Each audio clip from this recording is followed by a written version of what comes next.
माला वल्लभ फिर गई। महाराज जी, आपके चरणों में कोटि कोटि प्रणाम। महाराज जी, मेरा एक संशय है।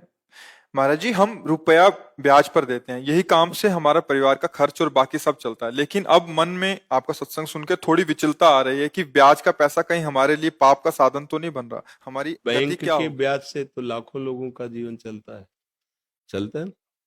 प्रायः जो देखने में आता है कि लाखों लोग, करोड़ों लोग बैंक के ब्याज से अपना जीवन निर्वाह करते होंगे, कि जो कि जैसे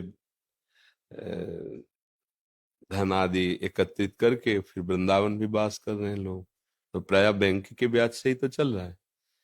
तो ये जो ब्याज की निंदा की गई है, वो पूर्व में जैसे जमींदार लोग होते थे ना, 500 रुपए दिए, 500 का वो ब्याज वापस किया, वो ब्याज के ब्याज ऐसे चढ़ा देते थे को कितनी बार 500 दे ले पर वो मुक्त नहीं होगा।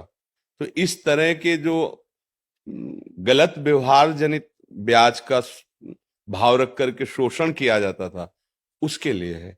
जैसे बैंक से भी आप कर्जा लो तो वहां भी तो आपको उसमें प्रतिशत में होता है ना कि इतने प्रतिशत, हाँ लोन जैसे, या आप बैंक में धन दो तो इतने प्रतिशत आपको ब्याज मिलेगा, ऐसा होता है ना।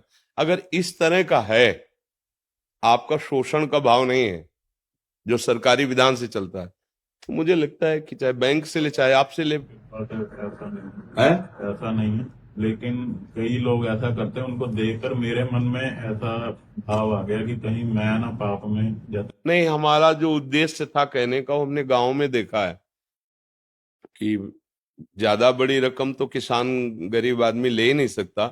2000 4000, अभी की बात नहीं, पहले की कह रहा हूँ, 2000 4000, तो उस समय जैसे था वो 100 रुपए में 10 रुपए ब्याज लगाते थे, क्योंकि महीने में 100 रुपए में 10 रुपए। और किसान आदमी, वो तो फसल आएगी, अगर फसल नष्ट हो गई तो अब कहां से बड़ा, मतलब ये तो आप लोग शायद उस कष्ट को नहीं जानते होंगे, जो गरीब हैं, किसान हैं, और उन्हीं से उनका उदर पोषण होता है।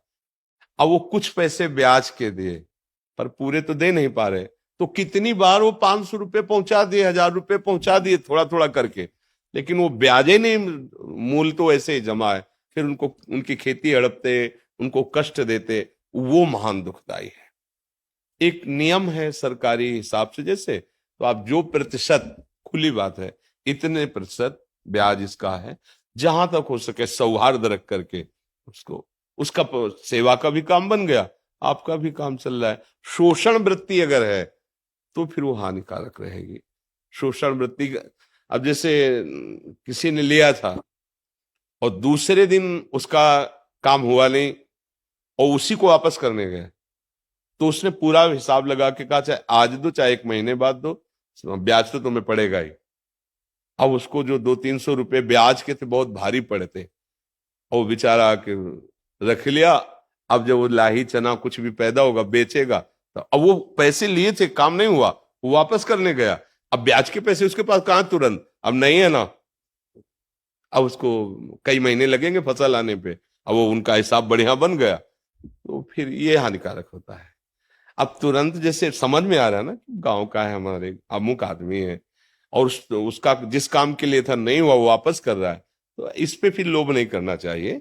हाँ ठीक है, कोई बात नहीं, महीना 2 महीना हो गया तो फिर उसका ब्याज उचित ले लीजिए। अगर कोई ऐसा लगता है कि ब्याज नहीं दे पा रहा है, तो भाई थोड़े दिन के लिए अब हमारा मूल वापस कर दो, हम क्षमा करते हैं ब्याज, ऐसा भी व्यवहार कर लेना चाहिए। तो उससे भगवान देख रहे हैं ना, उससे मंगल, शोषण वृत्ति का निषेध किया गया है।